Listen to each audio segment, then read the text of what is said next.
Hi, welcome to the Mind and Body Connection, a weekly television show where we talk about the health of your mind, body, and spirit, where we interview a variety of guests from the mainstream to the alternative. I'm your host, Clovis Colley, and today I have with me Dr. Kirby McGill from Nebraska Counseling and Hypnosis Center. Hi, Dr. Kirby. Hello, Clovis. Thanks for having me on. Thanks. Now you're the hypnosis guy. You've been around for a long, long time. And hypnosis to me is a very interesting topic. I think a lot of people want to know about hypnosis. There's a lot of misconceptions about hypnosis, a lot of crazy things.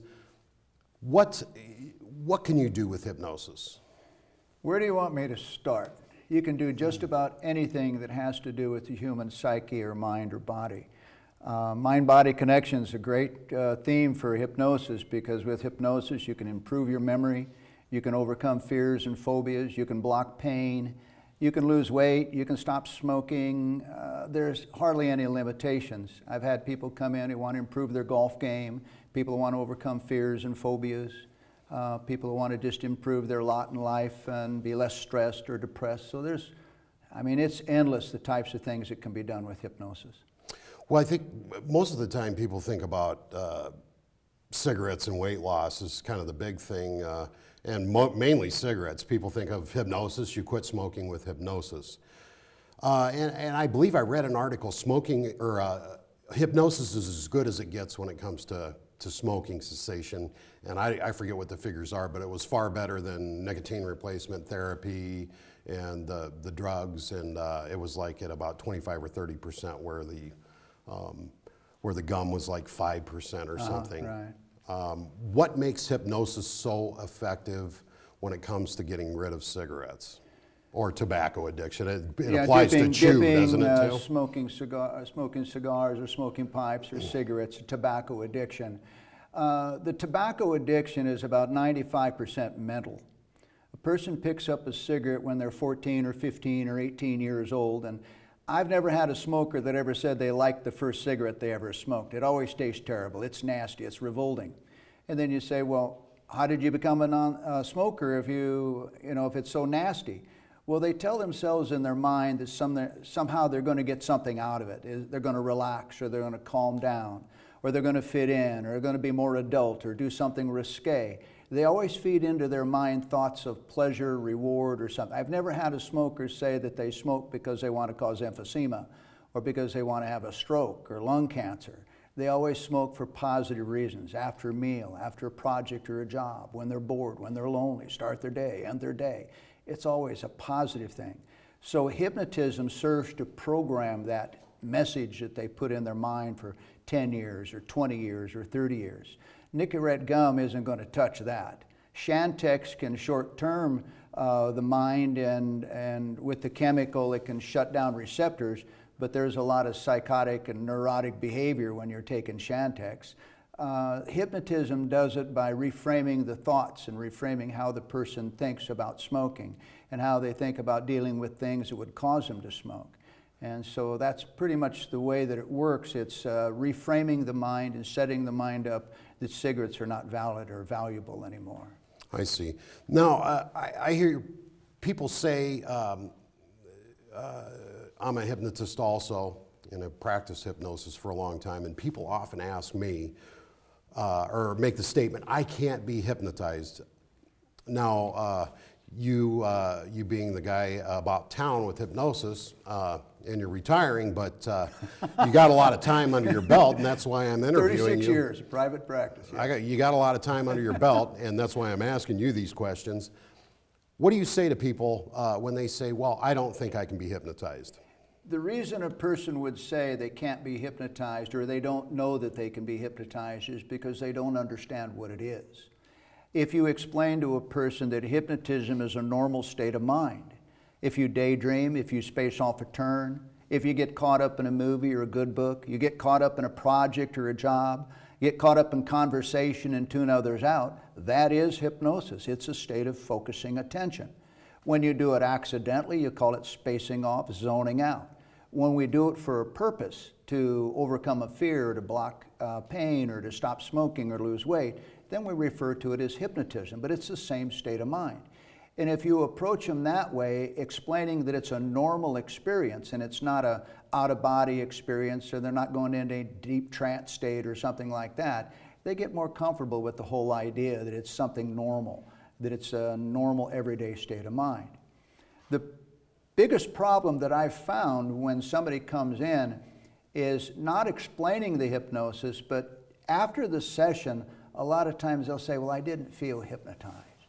Well, I typically have learned over the years to dispel that before I actually do the therapy.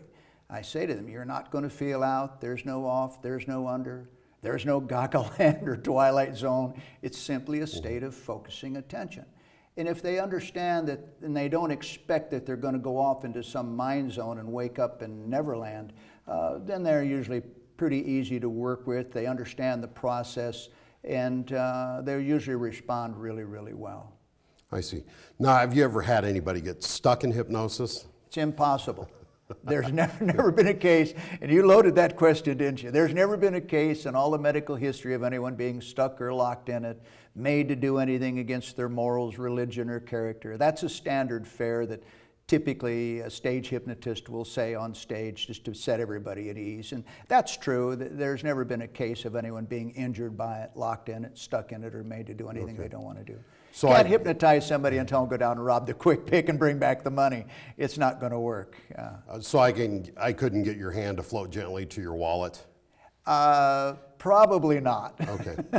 Not unless my hand was inclined. If I needed to pay you for something, that might be the work. Okay. Now you did say something, stage hypnosis. And I believe that there's a delineation between therapeutic hypnosis and stage hypnosis. Now, of course, when you're doing stage hypnosis, a lot of silly things go on. And I know in the past you've done a lot of stage shows. What are the markers? What are the main differences between doing stage shows and doing therapeutic hypnosis? Well, the stage show is not based on hypnosis. The stage show is based on mob psychology, conditioned response, Pavlov dog, or the game Simon Says.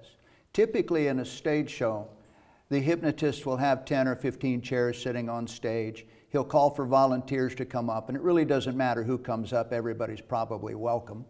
When they come up on stage, the hypnotist will typically have them do little things. They set up a pattern like the game Simon Says.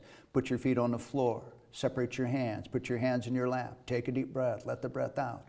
Raise your hands up, turn your palm up. Make a tight fist, clasp your hands. Have them do a lot of little things. If they're laughing or giggling or not paying attention, he'll get them off the stage, only keeps the ones that'll cooperate.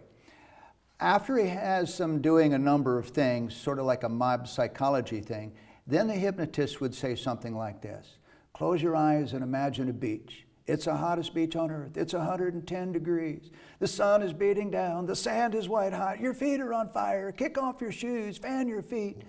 And you'll see out of those 10 or 12 people kicking off their shoes. And the people in the audience think, oh my God, that's hypnosis. That has nothing remotely to do with hypnosis. That's mob psychology, conditioned response. Hypnotism is if they're fantasizing in their mind about a hot beach and they sweat. Sweating is hypnosis. Kicking off your shoes is cooperation. So it wouldn't be entertaining to have 15 people sweating on stage. It's entertaining to have them kick off their shoes. Well, depending on when the last time is they changed their socks. Exactly right. But it's, in order to make the stage show entertaining, the hypnotist gets them caught up in the mob psychology of stuff. And that's what's happening. They're not responding because they don't know where they're at or what they're doing. They're responding because they get caught up in the enthusiasm and the fervor of the show. Now talking about the heat, I've read in some of the maybe older hypnosis books where you take an ice cube and you suggest that it's a hot poker and you touch it to their skin and they'll actually get a blister. What could cause, I think it's even beyond medical science today, maybe what can cause that. But how would you explain that there's such a physiological response to just an imaginary suggestion? That's part of the mind-body connection. If your mind believes something that absolute, the body's going to have a tendency to respond. And typically, even if you close your eyes and you're not in hypnosis, you couldn't tell the difference between an ice cube or something hot. If they had a hot piece of, like a table knife, and they touch you with the hot table knife versus an ice cube, you couldn't tell the difference because your mind just sees it as an extraordinary sensation change. And if you're anticipating in your mind that it's going to be something hot, you're probably going to jump back, and what'll happen is you could possibly create in your mind enough factors to create a blister. I've seen it demonstrated in the past, but it's not something that I've really ever done or would ever want to do with somebody. Now let's kind of go back to some of the mainstream things. The weight loss. And I've known people that have been hypnotized to lose weight, and it's just worked extraordinarily well. Again, the mind is taking over the body. Instead of creating a blister, it's creating weight loss. Can you turn your metabolism up with hypnosis? Yeah, you can give suggestions in hypnosis for a person to speed up their metabolism. When somebody comes into my office, I tell them, if you turn it on, I can turn it up. And so how do you turn the metabolism on? Well, by eating a sensible breakfast, it turns the system on. If they get up and they drink a smoothie or they have a banana or yogurt, it's not enough to really turn any metabolism stuff on. So if they can turn it on, I tell them to eat a breakfast, and then I give them suggestions that they'll have more energy, they'll burn off calories faster. Things that burn off 50 will burn up 100. Things that burned up 100 will burn up 200. So yeah, you can actually speed metabolism to some degree, and people will say, you know, I had more energy, I felt better.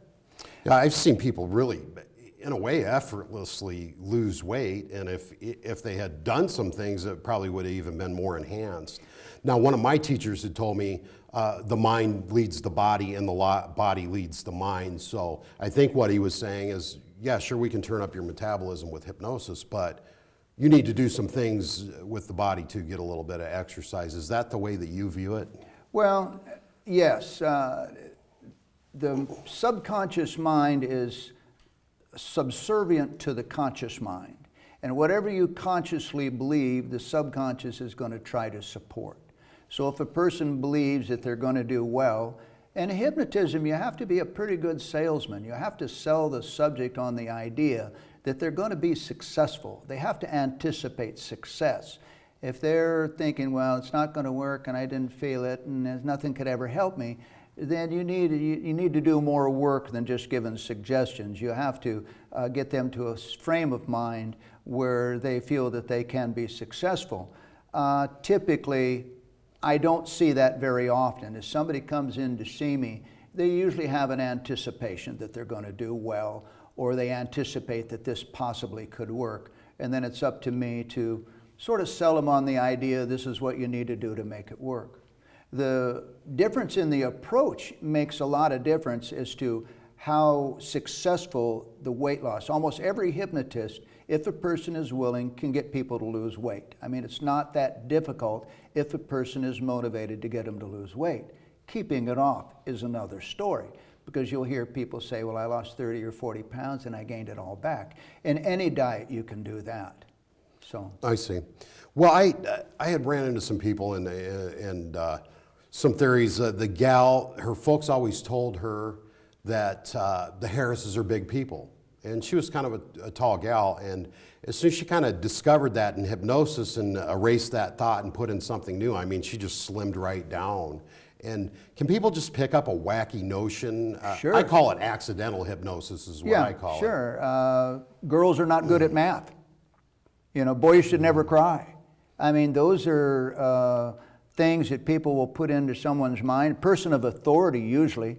I had a young lady come in who wasn't very good at math, and at some point or another, a teacher or somebody of authority said, girls are just not good at math. And it sunk in, and she was struggling with math.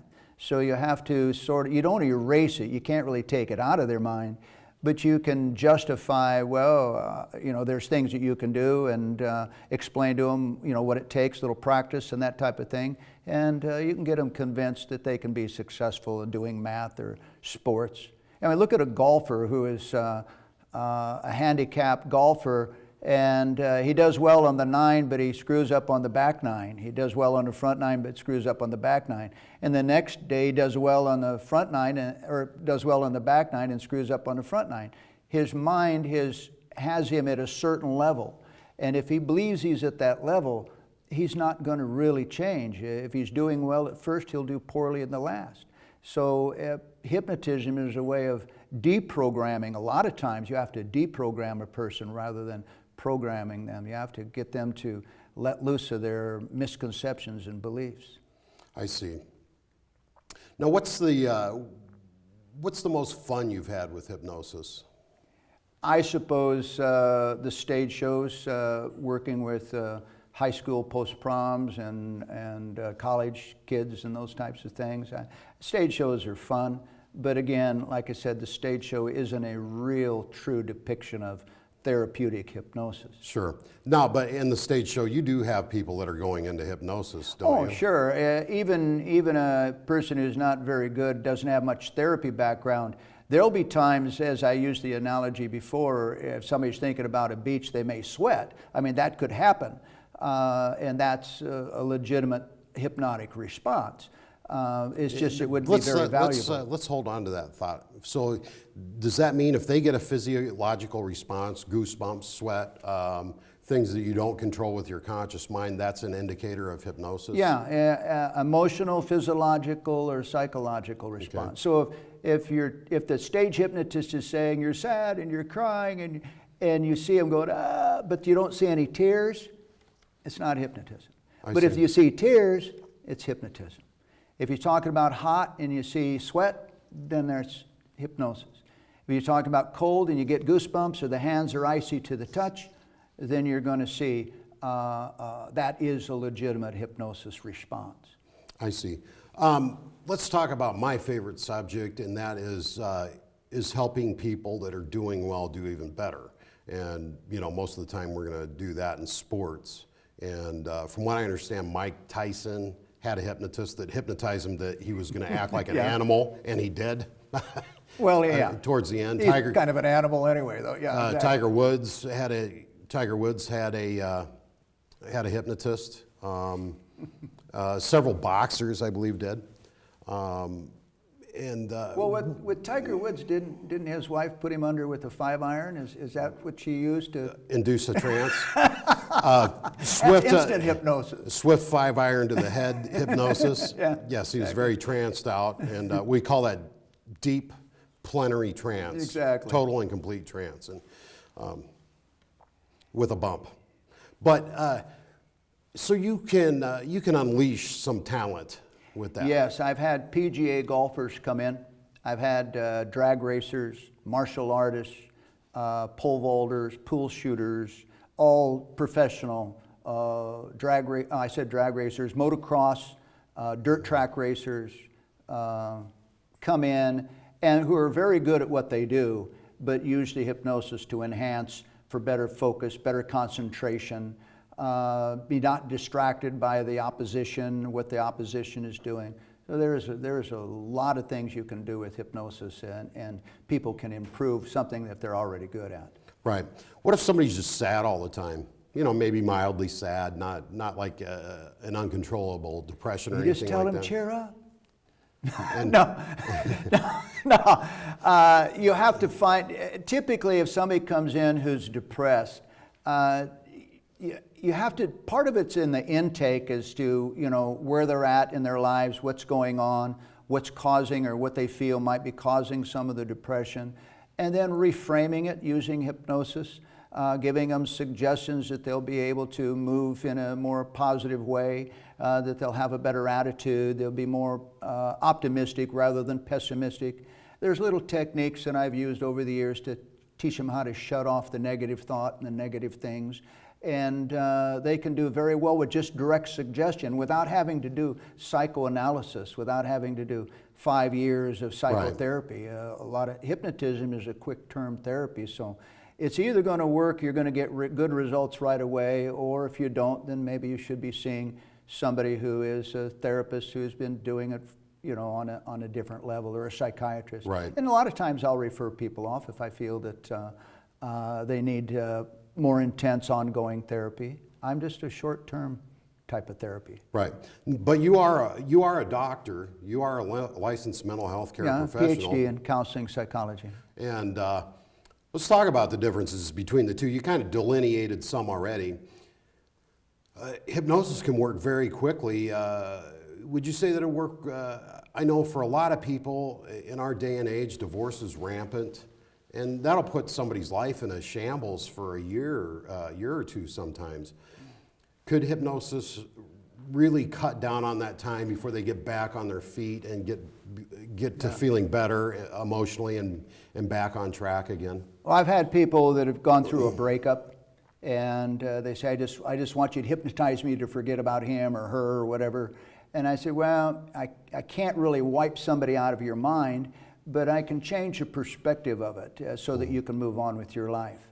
And I've had, years ago, I did some couples therapy with hypnosis, doing marriage counseling therapy with hypnosis. And it worked well, but it really wasn't something that I enjoyed doing.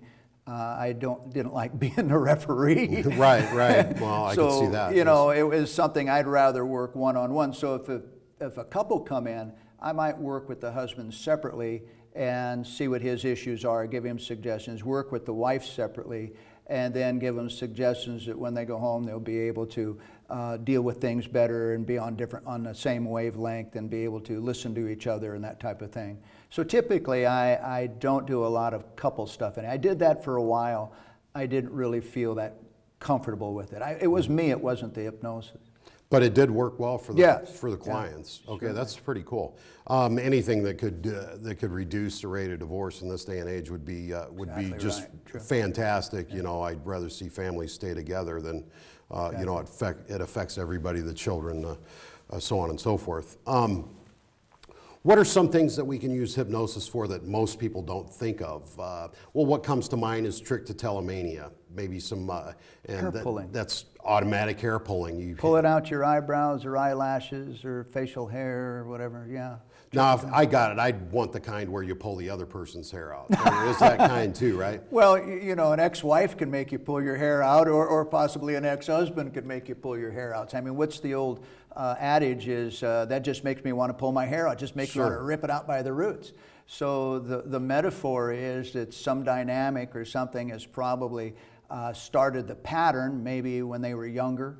The trichotillomania people that I've had come in are usually adolescent. 12, 14, 17. I've had a few adults over the years, but mostly adolescents. What drives that? How does that start? Is it an anger or indirect? I think it has to do more with self-confidence. They're not measuring up to a level that they feel they should. Okay. Either the expectation has been put on them by parents or teachers or by siblings, or maybe they didn't have, you know, maybe that wasn't the pressure, maybe their own expectations. They didn't feel like they were living up to whatever standard. And when they don't feel they're living up, then they start either biting their nails, picking at their cuticles, picking at their skin, pulling their hair, those types of things, because it's sort of an inward, I'm not living up to my standard type of thing. And can hypnosis work pretty well for that? Well, understanding the dynamic, then I give them suggestions for self-confidence, self-esteem, motivation. I don't like to analyze, because you can spend a lot of time and money trying to figure out where it's coming from, and it really doesn't change anything. I kind of have an idea of where I think it's coming from, and most of the time I'm pretty straight on with it. And then I just give them direct suggestions, and about 85, 90% of the time they'll change the behavior. Sometimes it takes a follow-up, but a lot of times maybe 1 or 2 sessions. Well, some of these folks that have trichotillomania, they'll completely pull all their eyebrows out. I mean, it's a horrible thing to have. So that's good that there's an answer for that. And if somebody that had that, if they went to see a counselor, I don't know if a counselor would be equipped to do. Oh, there's a lot of counselors out there that will deal with that type of thing, but the philosophy of the traditional counselors, you're looking at 6 months or a year or 2 years of psychotherapy in order to find your inner self and to figure out what's going on in your life. And they can do it, but it's just a long road. Hypnotism is a short term. To me, I would recommend the hypnosis first, and if you don't get lasting results, then you might need some ongoing psychotherapy. Okay. But typically, I like the short-term stuff, and most people coming in like that. Okay, how about corporate stuff? Have you ever coached corporate people? That's a big thing now. They call it life coaching. I just call it getting help from somebody else. But have you ever done? I know some people will do hypnosis seminars for corporate things. Yes, I have in the past where I've done seminars teaching divisions to get along with each other and that type of thing. I haven't done that for a while, but I have in the past where I teach what's called hypnotic metaphors, how to use words to influence, what to do if somebody says this or says that, and how to get words that. I work with sales. Okay. I work with a number of companies. I don't want to plug the companies, but there's been some rather major companies around that I've worked with for sales motivation and that type of thing. But I also do that for weight loss. If a person comes in to lose weight, I give them suggestions and I teach them strategies to where if somebody offers them food, what to do, how to deal with that without getting angry or feeling guilty by not eating. Well, we got under a minute left. Is there anything you'd like to throw in or talk about that we didn't get to discuss about hypnosis or what makes hypnosis so great? Well, we've covered most of the bases. I'm sure there's questions that people have, and they can certainly call in and talk to you or possibly talk to me if they want. But it's a short-term therapy. It's safe. It's effective. Everyone has the ability to do it. Great. And it's something that'll really work for everyone. Good. Thank you so much for being my guest, Dr. Kirby. And we'll see you next week. Join us again. And thank you to Nebraska Counseling and Hypnosis for sponsoring the show. And congratulations on your retirement, Kirby. Hey, thank you. I'm going to enjoy it.